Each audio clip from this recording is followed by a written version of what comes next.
የህዳሴ ጉዟችን መሐንዲሶች እኛው፣ ግንበኞችና ሰራተኞች እኛው፣ የፋይናንስ ምንጮችና አስተባባሪዎች እኛው፣ በአጠቃላይ የህዳሴ ጉዟችን ባለቤቶች እኛው መሆናችንን የሚያሳይ የባለቤትነት ማረጋገጫ ካርታችን ነው። ይህ ለኢትዮጵያውያን የዘመናት ቁጭትና ጥያቄ መልስ የተገኘበት ዕለት ነበር። መጋቢት 24 2003 ዓመተ ምህረት የኢትዮጵያውያን የአንድነት ተምሳሌት ማሳያ፣ የችግሮች ሁሉ መክፈቻ ቁልፍ የሆነውን የምስራች መላው ኢትዮጵያውያን ሰማ። የወቅቱ ጠቅላይ ሚኒስትር የነበሩት አቶ መለስ ዜናዊም ኢትዮጵያ በታላቁ የአባይ ወንዝ ላይ ከአፍሪካ ቀዳሚ ከዓለም ደግሞ ተጠቃሽ የሆነውን ግዙፍ ግድብ መገንባት መጀመሯን በማብሰር በይፋ የመሰረት ድንጋይ በጉባ ሰማይ ስር አኖሩ። ይህንን የምስራች የሰሙት መላው ኢትዮጵያውያንም ዘርቀለም ሃይማኖት ሰንኮፍ ሳይሆንባቸው በአንድ ልብ ስለ አንድ ጉዳይ የተግባቡበት ታሪካዊ ክስተትም ሆነ ሀገር ከሃይማኖት ከዘርና ከቋንቋም በላይ ሚዛን የምደፋ መሆኗን የተረዱ መላው ኢትዮጵያውያን ስለ ነገው ትውልድ መጻኤ ተስፋ አሻራቸውን ለማኖር ፍጹም አላንገራገሩም።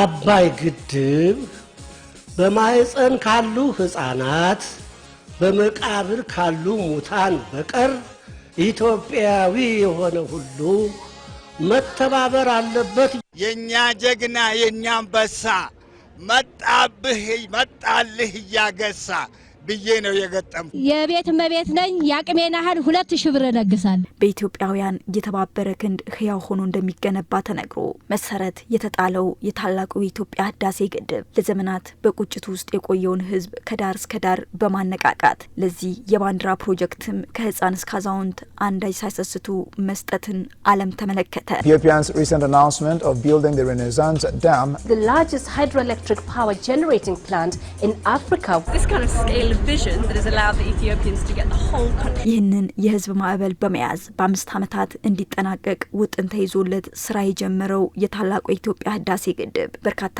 ፈተናዎች እንደገጠሙትና በታሰበው ልክ እየተጓዘ እንዳልሆነ ከኢትዮጵያውያን ጆሮ ደረሰ።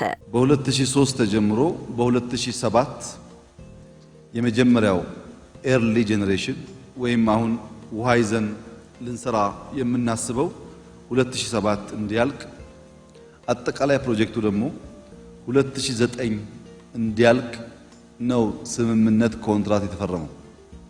ከተጀመረ ከአንድ ዓመት በኋላ ነው ኮንትራት ተፋልሶ ሌሎች ኃይሎች እንዲገቡበት የተደረገው። ግድቡ ከገጠመው የግንባታ መጓተትን ባለፈ በኢትዮጵያውያንና ትውልደ ኢትዮጵያውያን የተባበረ ክንድ ሊገነባ ቃል ከተገባበትና የመሰረት ድንጋይ ከተቀመጠበት ቀን ጀምሮ አያሌ ፈተናዎችን አስተናግዷል። በዚህም እኛ ብቻ የሚሉ የውጭ ኃይሎች ተጽዕኖን ለመፍጠር የማይቆፍሩት ጉድጓድና የማያንኳኩት ደጅም አልነበረም። ኢትዮጵያውያን በህብረትና በአንድነት ከሀብታቸው የፍትሃዊ ተጠቃሚነት መብትን አንግበው ቢነሱም የኢትዮጵያን ጥቅም ያልፈለጉ ኃይሎች ግን እስከ ጸጥታው ምክር ቤት አድርሰውት ነበር።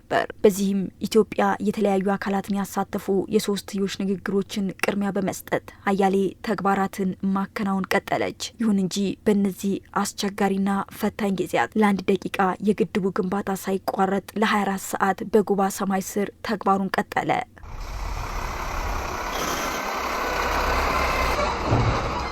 በግብጽ መንግስት እኔ ብቻ ልጠቀም ተደጋጋሚ አቋም ያልተቋረጠው የዲፕሎማሲ ስራ በዓለም አቀፍ መድረኮች ጭምር የግድቡን አጠቃላይ ተግባርና እውነታ የማስረዳትና ክሶችን ውድቅ የማስደረግ ተግባርም የለውጡ መንግስት ተቀዳሚና ውጤታማ ስራም ሆኖ ተመዝግቧል።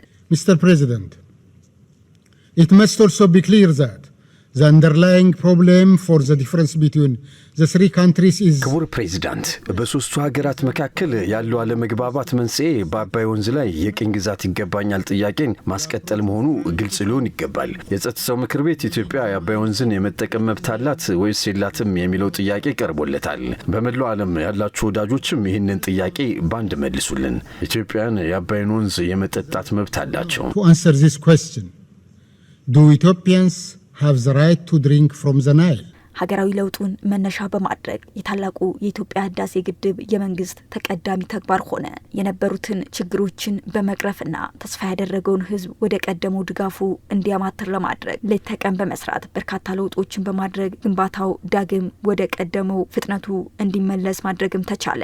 በዚህም የመጀመሪያውን ምዕራፍ ጀምሮ በተከታታይ ዓመታት የውሃ ሙሌት ተደርጎ ወደ ኃይል ማመንጨት ሂደት መሻገሩንም ጠቅላይ ሚኒስትር ዶክተር አብይ አህመድ ከጉባ አበሰሩ።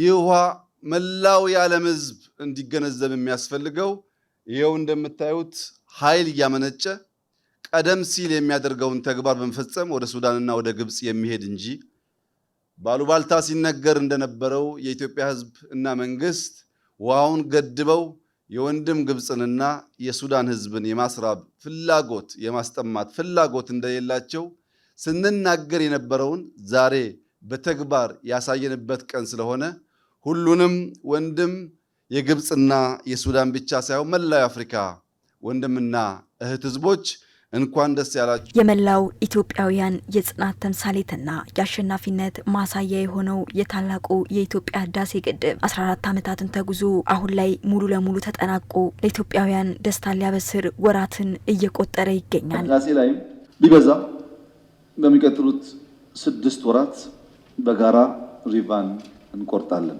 ዛሬ ላይ የዚህ ሁሉ ጥረት ፍሬን ስንመለከት በርካታ ፈተናዎችን እንደተሻገረ አሻሚ አይደለም። ይሁን እንጂ በኢትዮጵያውያን ቆራጥነትና ልበ ሙሉነት አይችሉም የተባሉት ሁሉ ተከናውነው ዛሬ ላይ ለኢትዮጵያውያን ብስራትን ሊያደርስ ከጫፍ ደርሷል።